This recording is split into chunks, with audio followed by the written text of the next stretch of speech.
I live on the edge of town, in a house that smells of faded memories and old books.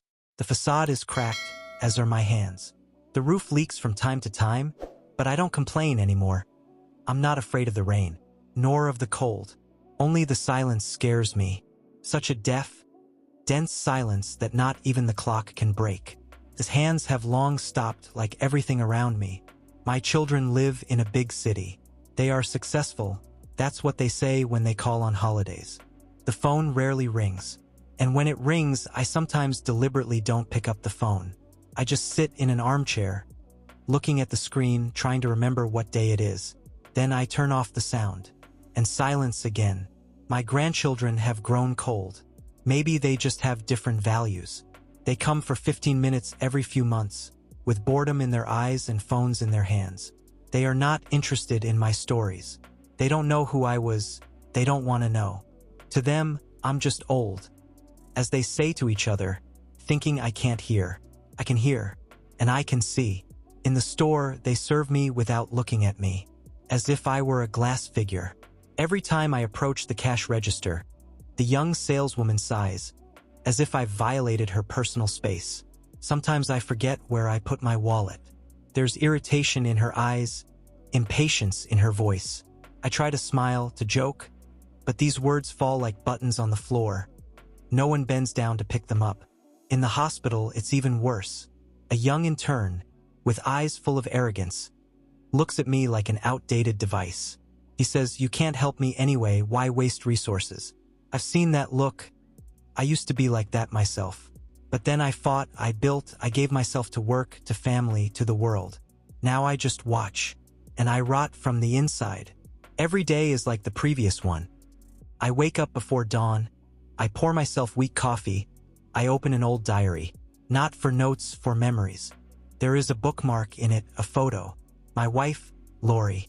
She left 10 years ago. She would not have allowed these indifferent hands of the world to touch my soul. She was a shield. Now she is gone, and I am open to pain like a wound. Sometimes I hear the creak of the stairs. It seems that someone is coming, but no one comes. Sometimes the wall cracks, then the old house breathes, like me, hard with a crunch. I walk in the park near the house. There are other old people there. They are silent. Their eyes are the same as mine, empty. We sit on a bench, silent as stones. The birds sing, but not for us. We are shadows. Once we built this world, now it doesn't notice us. All these little things, in different words, in different looks, unspoken phrases. They cut. Slowly but surely. I don't get angry. I just start to be more and more silent. And in the silence something else is born. Not a tear, not pain. Something deeper. Worse. I started writing down. Not thoughts. Not memories. But facts. Names. Dates. Behavior. One look back. One phrase, one humiliation. And I open the notebook. I don't know what it's for yet.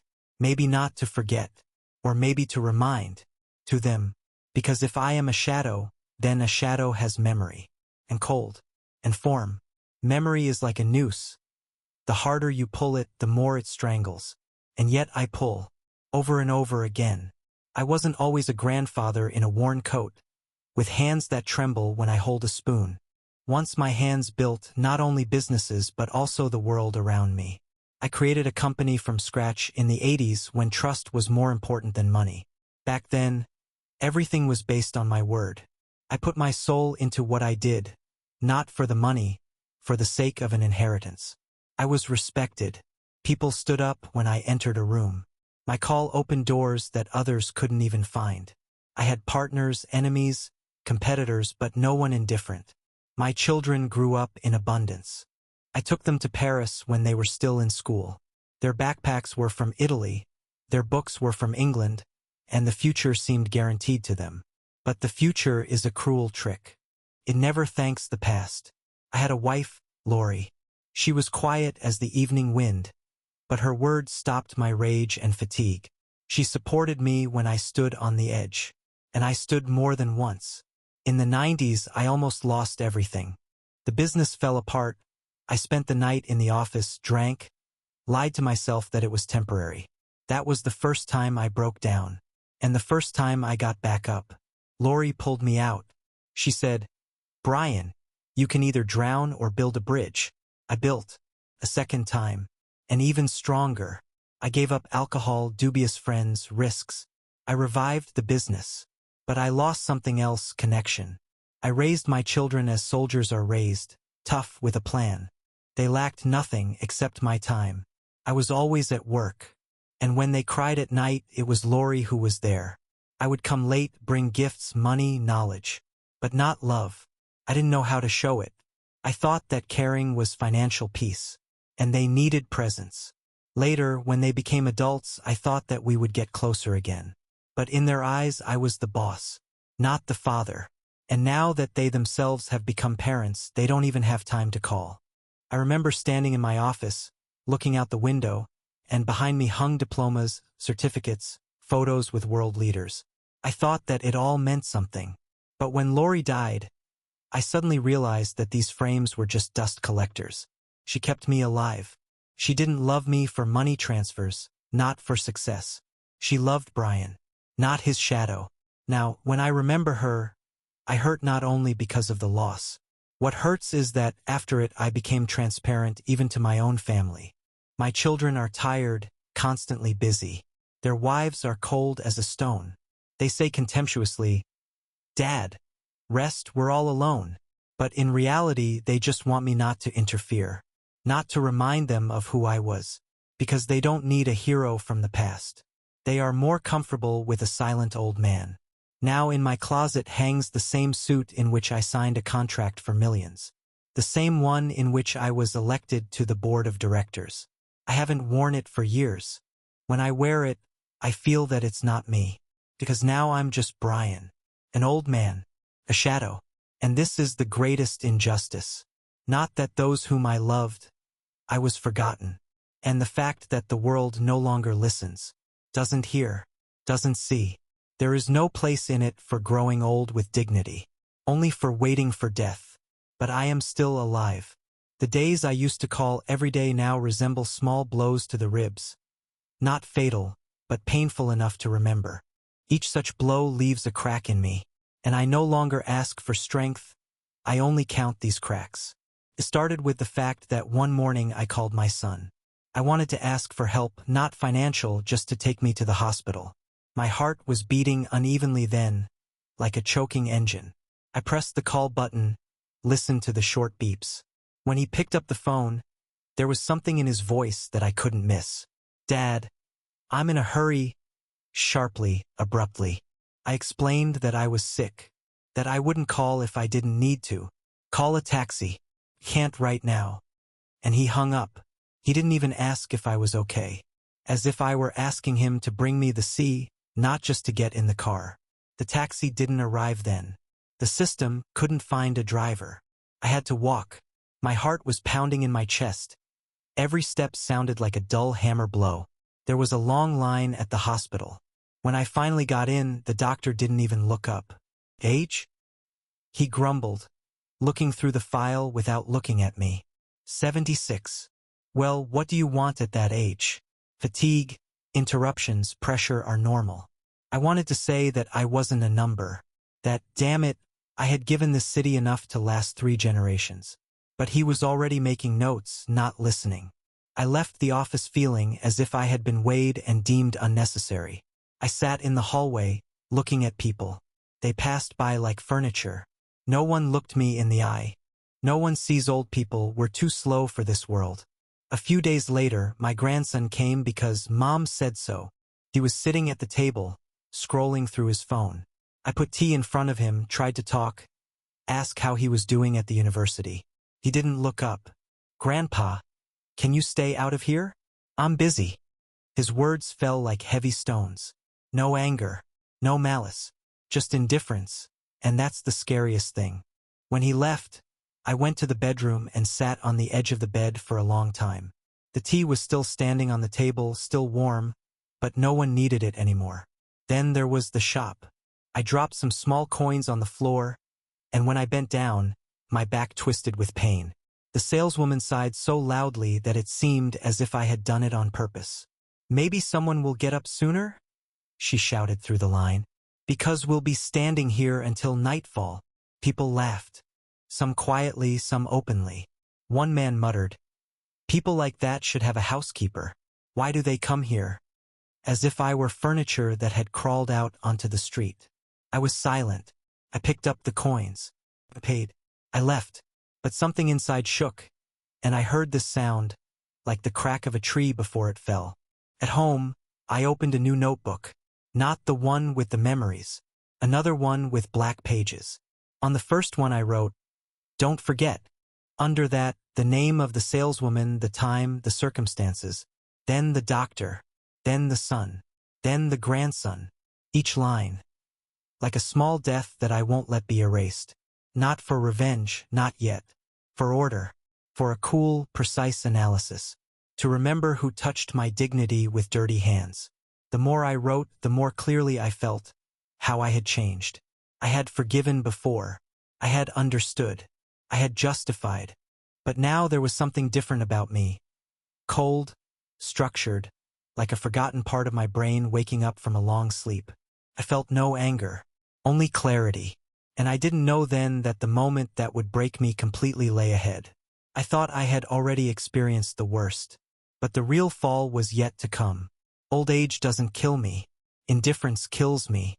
When my children come to visit, it's only for a short time, as if they're fulfilling a duty. They bring something from the store, leave packages at the doorstep, don't even go further than the corridor.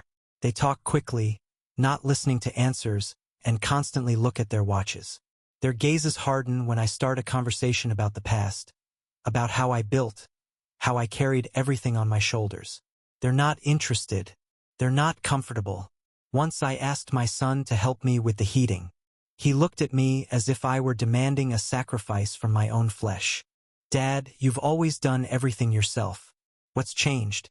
He snapped, and smiled, coldly, and left, leaving me in the corridor, with a burned-out light bulb and a malfunctioning boiler.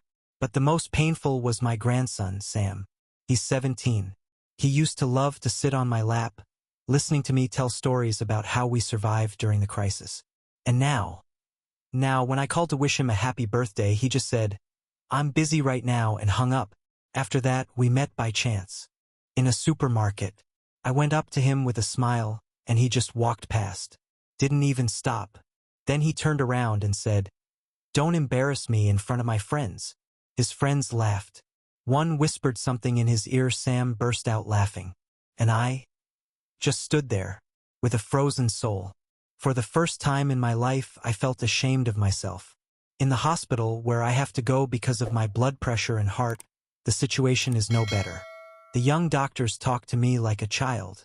One of them, tall, thin, with a shiny watch on his wrist, didn't even look at me when he read my medical record. "Your body is worn out. What do you want at your age?" he said, like a sentence. He said, "Live to see the end and be silent." I'm silent, but I'm writing. In my old notebook, I started keeping records. Not thoughts, facts. First, I wrote down the name of my grandson. Sam. Date. Supermarket. Behavior. Contempt. Humiliation. Then the son. Then the doctor. Then the young cashier from the store who was rude when I paid in cash. She said wearily, "Come on, hurry up. I don't have all day." And I remembered how 20 years ago I gave her father a loan that saved his business. He thanked me then, kissed my hand, and now his daughter chases me away like garbage. The notebook is getting fat. It already has 15 names. I'm not writing angrily, just calmly, like an accountant. I'm starting to see the system. These are not random moments. These are attitudes. The world is changing. People don't see wisdom in old age. They see it as a burden. The last straw happened in the city center. I was leaving the store. I had 2 bags in my hands, heavy as memories. One tore. The canned goods rolled along the sidewalk. I stopped, bent down, tried to pick them up. And then 2 teenagers, a boy and a girl, walked by. They started laughing. The boy said, "Look at him, like a beggar," and threw me a coin, just on the ground. "Here, buy yourself another can, Grandpa."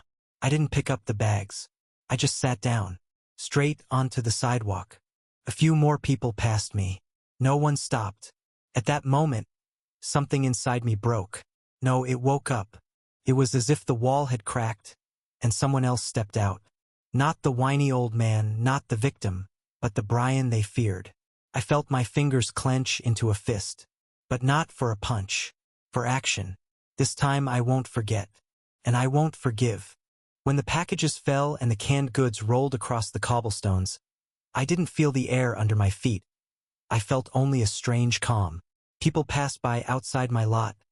Their laughter sounded distant and alien. Someone tossed a coin. Someone made a gesture. But no one got up and extended a hand, as I had once helped. At that moment, the old man in me was silent, and another was being born in him. He didn't demand loudly or call for justice. He counted. The calculator of his memory was faces and dates. I returned home not empty-handed, but with new clarity. When the door closes, people think you've disappeared. They don't know that a plan is being made in the silence. I looked at those notes in the notebook, and I realized, these aren't just complaints. This is a map. Every dot on it is a print of pain. And every such drop has its own price. I wasn't a movie-style villain. I didn't clap my hands or turn on music before an attack. My trade was patience and memory. I had built trust for a year. I could wait weeks, months, for people to reveal their true selves. Now I was using that against them. I didn't break down doors. I opened the ones they had left unlocked. It started with the little things. A slight scattering of truth in the right place. A meeting that a certain person was supposed to see. A misdirected letter that ended up in the wrong place. A supposedly random conversation overheard by a third party. I saw their smiles tremble under the weight of doubt. They began to question each other. I led people to a mirror in which they saw not what they wanted. I went back to old connections. Those with whom I had once shared cigarettes in night offices and who had taken my word for it like gold. Some refused. Others came, not for money, but because they remembered that I could count. I didn't ask for favors. I reminded them of debts, not only financial but also of betrayals and words that no one had noticed before. People don't pay only with money. They pay with silence and fear of losing face. I would often be asked if it was vindictive. I would answer that it was more accurate than revenge. Correction. I wanted everyone who treated me like an emptiness to feel the fragility of their own confidence. I didn't seek to destroy lives, only to break comfort, so that they would feel a small but sharp crack in their self-esteem. The first result appeared quickly, and in such a way that no one could blame chance. My son had problems with documents at the company. Not because of my hand, but because of an old contract that they had once signed without reading it in a sprint race for profit. My little hint, a letter sent to the right department with a copy, became the seed that sprouted into chaos. He didn't blame me. He blamed his own carelessness. My son's wife, with her cold gestures and muted voice, began to suspect that someone knew about her old bills. She thought it was a coincidence. I let her live in this illusion for weeks, watching her eyes burn with anxiety. She would call her mother at night, crying for support. They would argue among themselves, not suspecting that the source of their fear was not at the door. It was in the shadows. In parallel, I had arranged a series of small misunderstandings between the grandchildren. Faked messages, invitations that no one received, photos taken in a different way. Nothing overt, just bits that undermined trust, turned friendly relations into hostile ones. My goal was not to break them up completely, but to show their dependence on profit and status. When I saw how little Sam began to seek support from his parents after a scandal at school, and they responded with pathetic financial tones, my heart was filled not with joy, but with cold satisfaction. I did not want their humiliation as entertainment. I wanted them to see themselves as they saw me, in the mirror of their own fear. My actions were like old music, quiet notes that eventually add up to a powerful symphony of confusion. No one noticed the conductor. And when people began to look for the culprit among external circumstances, the market, competitors, failures, I only smiled in the shadows. They chose a convenient belt, the guilty world, the guilty time, and only sometimes, looking into their eyes, I saw understanding appear and fear, Their pride trembled like ice underfoot. I did not take revenge during one evening. I played the game so that its payoff would be slow and painful. I did not want their ruin, I wanted them to remember. And when the small, daily instability turned into a continuous dissonance in their lives, they began to seek silence, solitude, and even, in secret, remembered me. But the sweetest voice of victory is not someone else's fear. It is the change in my son's gaze when he first called me with a request to meet and talk. His voice trembled, not from contempt, but from the betrayal of his own ego. He didn't know that I was behind what happened, and maybe it was better that way, so that they would remember.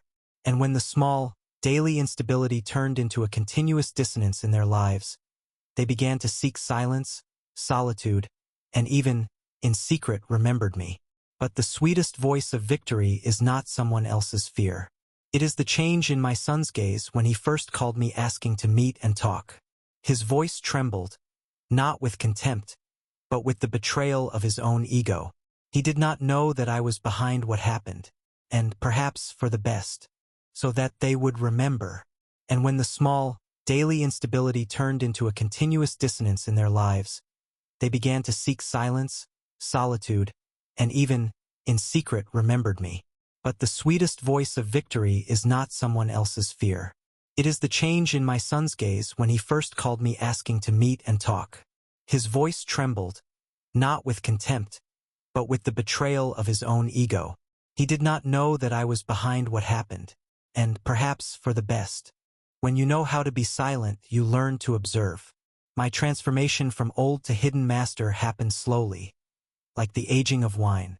I didn't become another misanthropist. I became an architect of change, and my diary became a blueprint. While working, I didn't allow myself to rush. I understood that openness would destroy everything. People would find the culprit, and I didn't need ironclad evidence. I only needed a spark. So I amplified their most vulnerable sides: pride, fear of publicity, fear of losing status. When the parts of their lives that they protected the most were hit, the reaction was extreme. My son began to lose control of the company. He hired lawyers. He ran away from problems. But the biggest change didn't happen in his business. It happened in his family. His wife panicked. She accused him of all his sins. They argued in front of the children, and soon the children felt the coldness that spread like black ice through their relationship. I saw it all through open doors and telephones that no one considered important. The grandchildren scattered into different camps. Some believed that the cause was external, competitors, or unfaithful friends. Others suspected family quarrels. Sam, who had once laughed with me in the supermarket, now sought solace in parties and long conversations with people he had previously ignored. He had lost trust in his parents because they had started fighting over money and honor. I wanted him to feel the emptiness that I once felt, but not as a punishment like a mirror. I organized not dramatic scenes, but protracted small disasters. Once, for example, I switched the envelope with photos on the school bulletin board, photos that poorly reflected one of their parties. No major crimes, just shame. The granddaughter, who had sought a sophisticated reputation, cried in her room alone, because social media had amicably picked up on the pathology of her evening. But not sophisticated, not dirty, just the truth, given in the form of a petty scandal, forced them to look for excuses. And in each excuse story, I saw how they remembered me, not as a source of strength, but as a cause of distortion. My old acquaintances helped me find layers of human weakness. Someone sent an anonymous letter. Someone made a coincidence in sales. I did not meet anyone openly. My communications were old-fashioned and delicate, a real whisper in the noise of modernity. And it worked better than any scream. As the family began to crumble on the foundations of distrust, I felt not pleasure, but heavy relief. Because although they suffered, they began to see themselves differently. They began to notice that the world is not so simple, that money does not heal all wounds, that respect is bought with other things: attention, presence, peace. And that was a lesson, albeit a harsh one. At the same time, I met a woman in the park, Oksana, a former secretary who knew the names of many of our old partners. She was kind to me, did not ask about things that worried others. We talked for hours, not about anger but about memory, about how people forget, and how memory sometimes acts as the only bridge between generations. Her gaze was without pity, but with understanding. She supported me not in revenge, but in ensuring that I did not lose myself in this game. I did not want their collapse. I wanted to awaken in them a sense of responsibility. And when, in the end, they gathered at one of the parties that would once have been an occasion for mutual laughter, a quarrel broke out between them, not because of me, but because of the things that I laid out before them in the form of things that were beyond doubt. Evidence, facts, those small fragments of truth that did not allow them to play imaginary roles anymore. They recognized themselves in the mirror. And this was the most powerful effect. In the end, my actions led to the fact that they began to come to me with a request. Talk, Dad. Give me advice. And this is a victory. Not because I made them suffer, but because I made them see. They are not my judges, and I am not their punisher. We are people who have lost their way instead. And sometimes it takes a painful blow to get back on track. Sometimes a cold reminder of who you were. I remained in the shadows without applause. My story was not a legend to anyone. They did not understand the scale of what had happened. I did not seek recognition. It was important to me to restore the order of honor not for the sake of fame, but for the sake of dignity. And when they looked at me again a little differently, I knew the game was over, and I did not win as a fiery avenger. I won as an old man who retained his honor. No one stood and applauded. No one gave me a triumphal procession. But the world that had once ignored me began to read me differently. Their conversations became shorter, more polite. In the supermarket, the cashier now hums back as I bring her a product. In the hospital, the intern no longer brushed my story aside. He looked me in the eye when I spoke, and it was more than a visit. My children came to me not with apologies, not what I demanded, but with anxiety. They asked for advice, like school children who had suddenly realized that knowledge was not only a tool for enrichment but also for survival. They asked for help because their world was beginning to crack. I helped, but not as before, not by praising my decisions but by sharing what I had always considered most important: time and listening. I listened, and that was perhaps the greatest lesson. I did not return the glory. I didn't bring back Lori. I didn't bring back my youth. But I did bring back my dignity, not the kind that comes from other people's looks, but the kind that grows in silence. And my punishment/lesson didn't completely crush anyone. They remained alive with scars and memories. It was important to me not to break them, but to make them feel. And when sometimes in the evening I look out the window and see in my reflection not just old wrinkles, but a person who knows how to wait and act, it seems to me that I learned a different power, the power of patience. I didn't inspire fear, as I once did in business. I inspired respect, quiet and worn out, but sincere. My revenge wasn't an act of destruction. It was a lesson. I didn't want to destroy their lives. I just broke their sense of impunity. And when they came in the morning and asked for advice, I saw other people in them. Not enemies, not allies, just people who had to learn to see other lives through their own prism. Sometimes, when night falls on my curtains, I open the notebook. There are names, dates, small victories and failures. These pages are not just revenge. They are evidence that memory has power. Old age has the right to dignity. Human dignity is not bought with discounts in stores and smiles in advertisements. It is in those moments when you save face despite betrayal. I did not become a saint.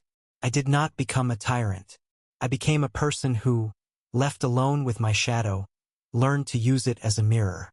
And if someone now looks at me and feels guilty, it means that the lesson has been learned. They see me as more than just an old man.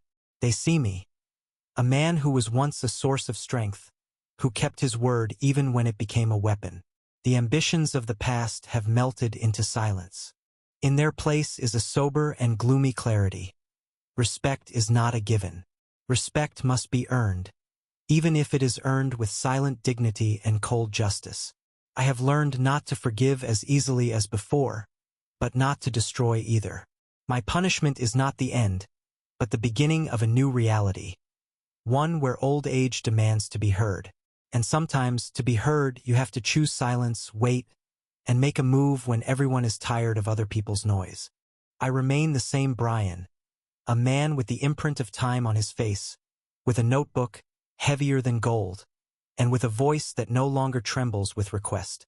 And the next time someone meets me in the supermarket, they won't throw a coin, but will sing me respect from afar. Maybe it's too late for many things, but sometimes the most important thing is not being on time, but being right. Subscribe and like. And tell your friends about this video.